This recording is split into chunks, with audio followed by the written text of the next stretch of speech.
Halo sahabat pemasyarakatan, ada yang nanya nih, boleh nggak kita liputan di UPT Pemasyarakatan? Jawabannya, bolehlah!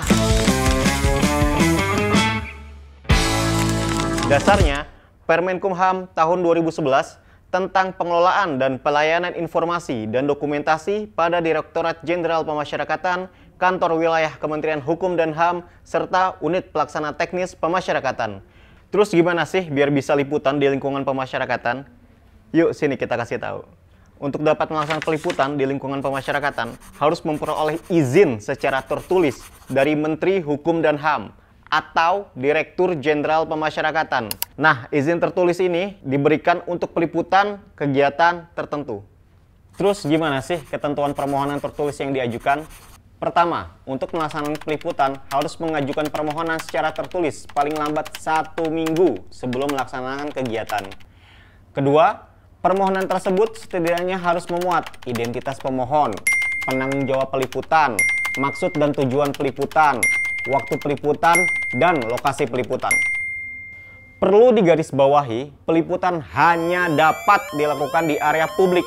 Area publiknya tuh mana aja? Area publik itu meliputi ruang kunjungan, lapangan upacara, tempat pembinaan. Jadi di luar itu tidak diperbolehkan. Selain itu, peliputan juga hanya dapat dilakukan pada hari kerja dan jam kerja yang telah ditentukan oleh masing-masing satuan kerja. Pelaksanaan peliputan juga harus didampingi oleh petugas pemasyarakatan dan sesuai dengan prosedur yang telah ditentukan.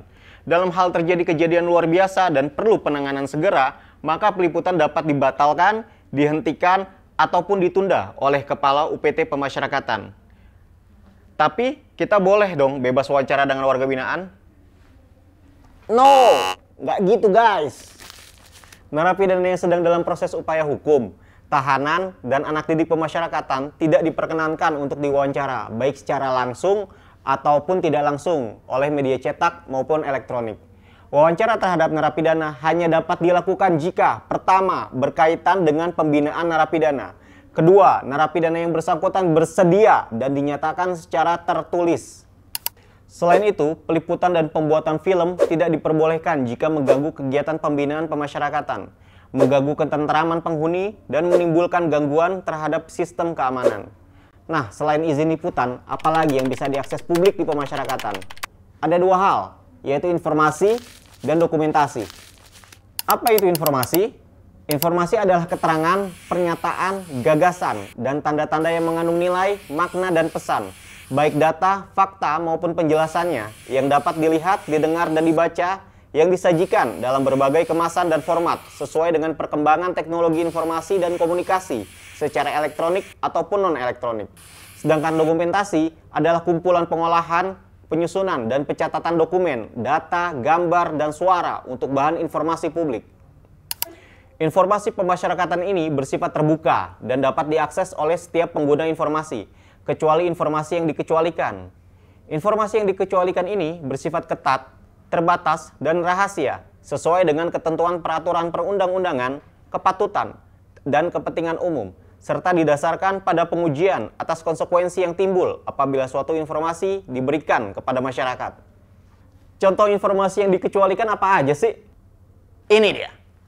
Pertama, informasi dan dokumentasi yang masih dalam proses penyelesaian terkait dengan pemeriksaan terhadap pelanggaran disiplin pegawai atau WBP oleh pengawas internal pemasyarakatan dan atau Majelis Kode Etik Pegawai Pemasyarakatan, dan juga usulan hak warga binaan.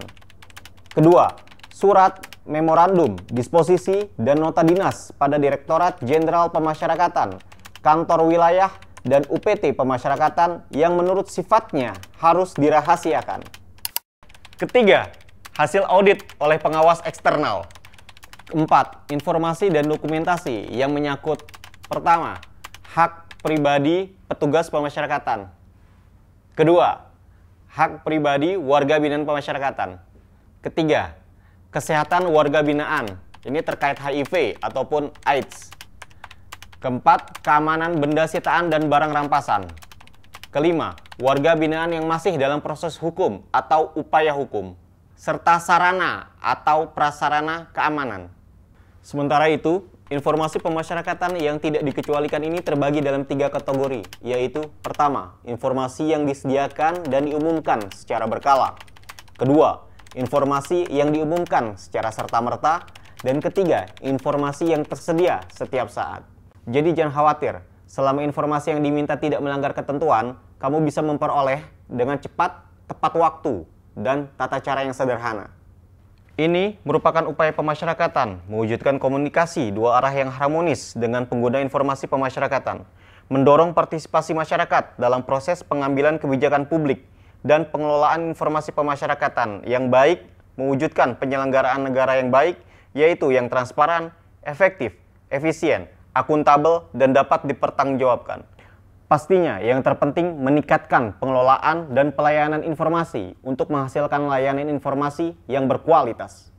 Oke, sekian dulu perjumpaan kita untuk kali ini. Jika masih ada yang ingin ditanyakan atau request apa yang ingin dibahas, silakan kolom komentar di sini diisi. Oke, sip. Sekian dulu, terima kasih telah menyaksikan dan sampai jumpa.